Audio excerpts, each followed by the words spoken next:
Something related to Goa also? It's set in Goa and we go to Goa.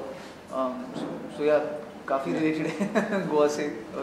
Film का story ये है कि Goa zombie से भर जाता है और उसकी वजह से गॉन हो जाता है. Very much a Goa film. Okay, the comedy के लिए आप हमेशा जाने जाते हैं. Like Veer also and Kunal also we have seen in Golmaal. So what's the chemistry about your three of them? We had a great time actually. I think I couldn't have asked for better co-stars in this film. और जो love हार्दिक और बनी, I play Hardik, he's love and he plays बनी. इन तीनों की chemistry जितनी script में लिखी गई थी, आई थिंक इम्प्रोवाइजेशंस करके और एक दूसरे के साथ टाइम स्पेंड करके we had a great time and I think our directors are happy with what they saw. और अब यही आशा करते हैं कि लोगों को भी इस केमिस्ट्री में मज़ा आए. इनफैक्ट एक गाना है स्लोली स्लोली जिसकी शुरुआत है एक मोन्टाज जहाँ पर हम गोवा में जा रहे हैं, स्कूटर पे हैं, समुंदर में. दैट्स एक्चुअली 2 दिन जब हमने सिर्फ 2 छोटे कैमरास लेके हमने घूमा गोवा में, पार्टी किया, तो वो एक्चुअली मूवी का शूटिंग नहीं था, हमने बस मस्ती की कैमरास ऑन थे.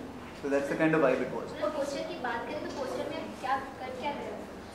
ये पोस्टर में आप देखिए कि इस फिल्म में जो सबसे बड़ा सवाल इन लोगों के तीनों लड़कों के पास आता है वो ये है कि ये ज़ॉम्बीज़ मरते ही नहीं है. ये हमें खाना चाहते हैं लेकिन हमारे से मर नहीं रहे. और फिर सैफ का कैरेक्टर आता है और हमें बताते हैं कि ये किस तरह से मारे जाते हैं. सो उसकी एक झलक है. उसी सिलसिले में ये चोट भी आपको उसी सिलसिले में ही लगी है? कौन सी चोट? आपके हाथ में जो चोट? ये नहीं, ये अभी मैं दूसरी फिल्म शूट कर रहा था. कैसा रहा whole of experience working with Saif as a producer also और as a actor, co-actor? He is दोनों मामले में इक्वली जेनरस है. आई थिंक वो इतने बड़े स्टार है, सुपरस्टार है, तो उनको ये फिल्म करने की ज़रूरत थी नहीं, लेकिन उन्होंने एक्सपेरिमेंट किया और ऑलमोस्ट ये एटीट्यूड अपनाया कि चलो इस पे बैकिंग डालते हैं और मस्ती करते हैं. So both as an actor और एज अ प्रोड्यूसर जब वो सेट पे पहुंचे तो मस्ती का वाइब था, तो we just had a very very good time. और वो इतने स्पॉन्टेनियस हैं और as an actor it's a very tough role. आपको माचो भी प्ले करना है, रशियन भी बोलनी है, at the same time you have to be funny because that's the genre. But इतने आसानी से वो कर लेते हैं वो चीज़ें, तो it was really good fun. Kunal आप बताइए आपका कैसा एक्सपीरियंस रहा? बहुत अच्छा लगा. इनफैक्ट जैसे वीर और आनंद कह रहे थे, I think he was spot enough. जब उन्होंने किरदार सुना और राजू डी के चाहते थे कि अलग लुक करें, उन्होंने दरअसल एक्चुअली अपने बाल ब्लॉन्ड कलर किए और ना कि विग पहनी. और एक रशियन ट्यूटर था उनके लिए सेट पे, क्योंकि उन्हें रशियन में कुछ लाइनें बोलनी थी. And he put in that hard work and that effort and I think that's commendable. And we had a great time on set. Like we said, मस्ती हो रही थी. तो कैसी हॉरर कॉमेडी बहुत कम बनती है बॉलीवुड में, लेकिन आपका कैसा रहा है एक्सप्रेशन? ऐसा बात की जाए आई थिंक चैलेंजिंग इस फिल्म को शुरू करना था, क्योंकि जब ये आइडिया आया और इस पर स्क्रिप्ट लिखी गई, क्योंकि इतनी नई है तो बहुत सारे लोग ये रिस्क नहीं लेना चाहते थे, क्योंकि एक्सपेरिमेंटेड जॉनर है नहीं. पहली बार हम एक तो ज़ॉम्बीज़ लेकर आ रहे हैं और एक ऐसे जॉनर को एक्सपेरिमेंट कर रहे हैं जहाँ पे हॉरर और कॉमेडी को मिक्स किया गया है. तो I think that was the most challenging part. उसके बाद जब फिल्म शुरू हुई तब तो बस मजा ही किया. And also I think natural elements जो थे इस फिल्म के, क्योंकि ये एक स्टूडियो फिल्म नहीं थी ना, एयर कंडीशन था यार. हमने इस समुंदर में, खड साइड में और फॉरेस्ट में पूरा फिल्म बनाया है. तो जस्ट एवरी डे फॉरेस्ट में भागा दौड़ी और धूप में, समुंदर में एक बोट में पड़े हुए. So it was physically a very tough film to do. Heroine नजर नहीं आ रही है? हीरोइन कहीं और इंटरव्यू कर रही हैं, यही है पूजा. उनको मिस्टर इंडिया की घड़ी मिल गई है, वो यही कहीं है. ये पूजा नहीं है, ये पूजा नहीं. तो जानते चूड़े लगे कि ज़ॉम्बीज़ क्या होता है. ये एग्जैक्टली यही आपने ये ट्रेलर में हमने लाइन डाली है, क्योंकि हम जानते हैं कि बहुत सारे लोग हैं हमारे देश में जिन्होंने ये फिल्में नहीं देखी हैं, लेकिन ये ज़ॉम्बीज़ क्या होते हैं, कैसे ऐसे हो जाते हैं और उनके साथ क्या किया जाए, ये सारे सवालात के उत्तर इस फिल्म में दिए गए हैं. और बहुत ही सिंपलिस्टिकली एक स्टोरी बताई गई है, क्योंकि हम जानते हैं, क्योंकि इस देश में पहली बार बन रही है, तो ऐसा बिल्कुल नहीं है कि अगर आपने ज़ॉम्बी फिल्म नहीं देखी है या आपको पता नहीं ज़ॉम्बीज़ क्या होते हैं कि आपको ये फिल्म समझ में नहीं आएगी. क्योंकि हमारे किरदार भी इस फिल्म में ऐसे ही हैं जिन्हें आम जनता की तरह बिल्कुल पता नहीं कि ये क्या हो रहा है उनके साथ. तो सैफ अली खान आपको ज़ॉम्बीज़ को मारना सिखा रहे हैं, आप ज़ॉम्बीज़ से डर के भाग रहे हैं?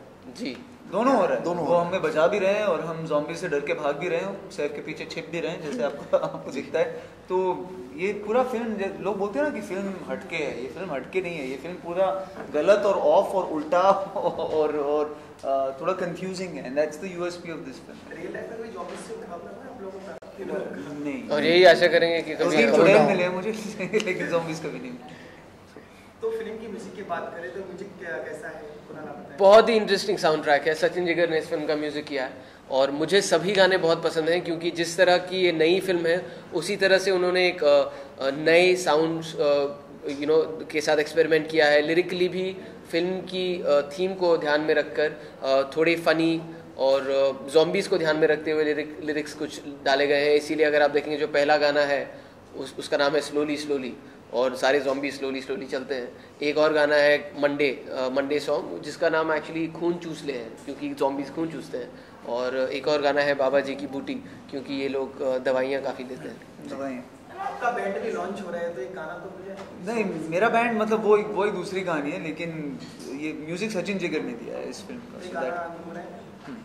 ये बहुत हमारे सिंगर ही है, ये दोनों बहुत अच्छा ऐसी सुरीली आवाज है, बिल्कुल कोयल जैसी। तो कौन सा गाना स्लोली स्लोली गाएं कि जो आपका मन करे, जो आपका मन। यार लिरिक्स डामाडोल है मेरे, तुम साथ दे देना। एल है फिर आ गया तू अल्लाह जाने, ओ मंडे मॉर्निंग क्यों आया है तू खून चूसने को मेरा खून चूसने, अरे खूनी मंडे तू मेरा खून चूसने। फिल्म की बात हो गई, लेकिन आप लोगों का कैरेक्टर कैसा है, किरदार कैसा है फिल्म में? मेरा कैरेक्टर है लव, और थोड़ा रूठा हुआ है लव से, थोड़ा सेंसिटिव है, प्यार का बोझ है और प्यार की खोज है।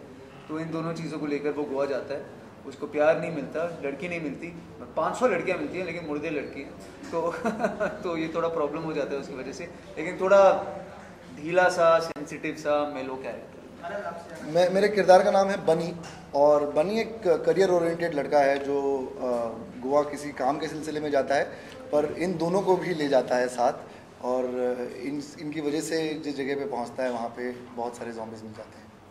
मेरे किरदार का नाम है हार्दिक, जो दिल का बहुत अच्छा है लेकिन उसकी हरकतें बहुत ख़राब हैं, और एक तरह से कहें तो कैरेक्टर लेस है, उसका कैरेक्टर उसे खुद नहीं पता, बहुत फोकस्ड है लेकिन बहुत कंफ्यूज्ड है। आप कॉमेडी के लिए हमेशा जाने जाते हैं, तो कहीं सैफ अली खान से हमने कॉमेडी की टिप्स ली हैं शूटिंग में? नहीं, बिल्कुल नहीं, हमने अब सबने अपना अपना काम बराबर किया और सारी टिप्स हमने डायरेक्टर से ली। डायरेक्टर्स के बारे में बताइए, कैसा रहा उनके साथ काम करना? बहुत ही, मुझे सबसे अच्छी चीज़ जो लगी कि यहाँ जो 3 एक्टर्स हैं बहुत ही इम्प्रोवाइजेशनल एक्टर्स हैं, कि खेलना अच्छा लगता है हमको एक सीन के साथ। तो आया और सीन ये है, लेकिन एक राइट लिया, एक लेफ्ट लिया, थोड़ा बढ़ाया, थोड़ा कम किया, और बहुत ही रेयर है कि आपको ऐसे डायरेक्टर्स मिलते हैं जो आपने इतना इम्प्रोवाइज़ किया लेकिन फिल्म के सुर को पकड़ते हुए उन्होंने इतना टेक्निकल बैकअप दिया आपको और इतना सपोर्ट किया। तो यही होता था हर रोज़ की, एक सीन पड़ा रहता था हम तीनों के सामने, ये करते हैं, वो करते हैं, ये नहीं करते, कुछ और ऐड करते हैं वगैरह वगैरह, and Raj and DK would just let you do that. Fantastic. And film is such a director's medium, for two people to kind of find that synergy and come up with one vision is so amazing to see. मेरी ये दूसरी film है उनके साथ, उनकी पहली film 99 मैंने की थी, तो मैं उन्हें बहुत समय से जानता हूँ, और इस फिल्म से भी कि पहले दिन से मैं उनके साथ जुड़ा रहा। मुझे बहुत मज़ा आता है उनके साथ काम करने में, मुझे ऐसा लगता है कि उनका एक सेंस ऑफ ह्यूमर बहुत थोड़ा अलग है, टेक्निकली वो लोग बहुत स्ट्रॉन्ग हैं, और स्क्रिप्ट लेवल पे ही मुझे बहुत पसंद थी ये film, and I think they made the film how we imagined it to B.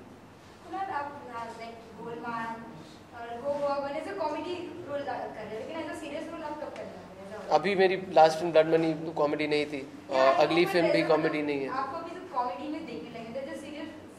अब आप देखते नहीं मेरी सीरियस फिल्म में, तो मैं ज़्यादा कॉमेडी करता हूँ, मैं क्या करूँ। सॉरी, पूजा गुप्ता का क्या किरदार है इस फिल्म में? पूजा गुप्ता का किरदार आपको लव बताएं। अच्छा, पूजा का किरदार लूना करके नाम है उनका, वो मोटरसाइकिल नहीं है, वो एक बहुत ही केयर फ्री लड़की है जो थोड़ी टॉम बॉय सी है और ज़िंदगी पूरी तरह से जीना चाहती है। दैट्स हर वाइब कि मैं 200% अपना लाइफ जीना चाहती हूँ। कुणाल, आपसे जानना चाहेंगे कि अगर फिल्म का टाइटल अगर आपके अनुसार हो तो क्या होगा?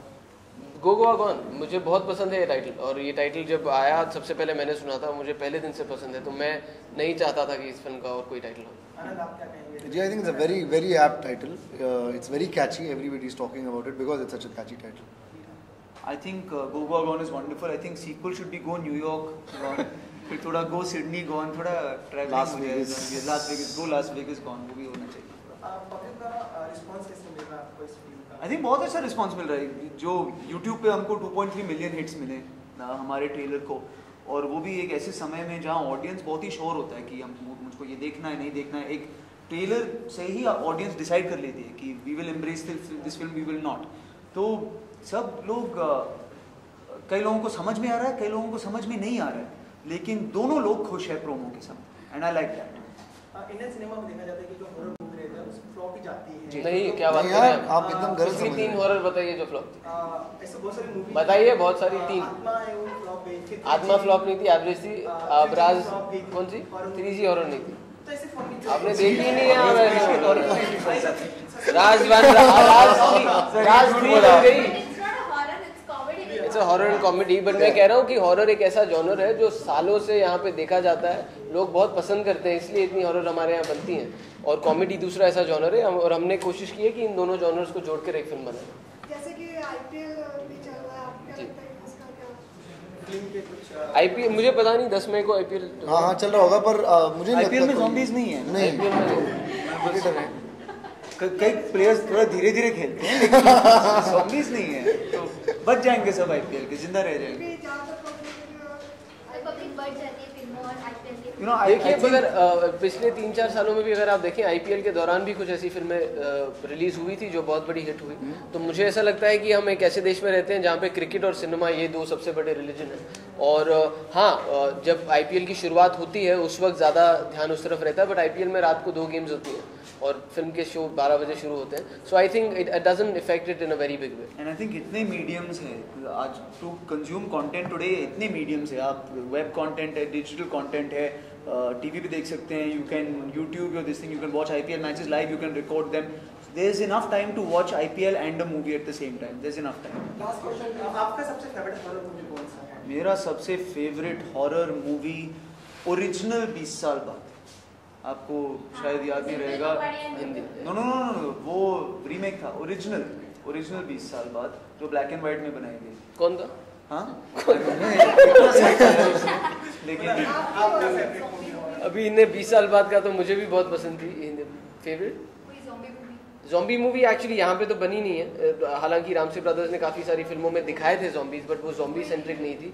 मुझे डॉन ऑफ द डेड जो पहली ज़ॉम्बी फिल्म थी वो मुझे बहुत पसंद है, उसकी काफ़ी सारी रीमेक्स बनी। रेजिडेंट इविल या ज़ॉम्ब-कॉम जॉनर की बात करें तो शॉन ऑफ द डेड पहली ज़ॉम्ब-कॉम थी, और फिर ज़ॉम्बी लैंड। तो हमें ज़ॉम्बी फिल्म बहुत पसंद है और इसीलिए हम चाहते थे कि एक ज़ॉम्बी फिल्म यहाँ पर भी बनाए। तो इसी तरह का किरदार आगे भी आपका देखने को मिलेगा? अगर ऐसी फिल्में बनेंगी तो डेफिनेटली करना चाहूँगा। आपका अगला नेक्स्ट कौन सा अगली फिल्म अभी जो मैंने शुरू की है उसका नाम है भाग जॉनी।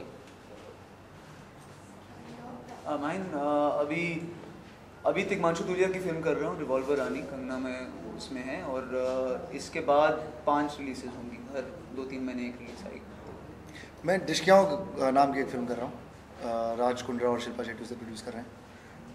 फिल्म में कितना आइटम सॉन्ग देखने को मिलेगा इसमें? आनंद कर आइटम रहे सॉन्ग हैं। जी, मैं आइटम्स देखने को मिलेंगे, सॉन्ग्स देखने को मिलेंगे, आइटम सॉन्ग देखने को मिलेंगे। इसमें 500 आइटम नंबर है हमारे, सब मरे हुए हैं लेकिन वो अच्छा आइटम अच्छा काम कर रहे हैं। Thank you so much. Thank you. Thank you.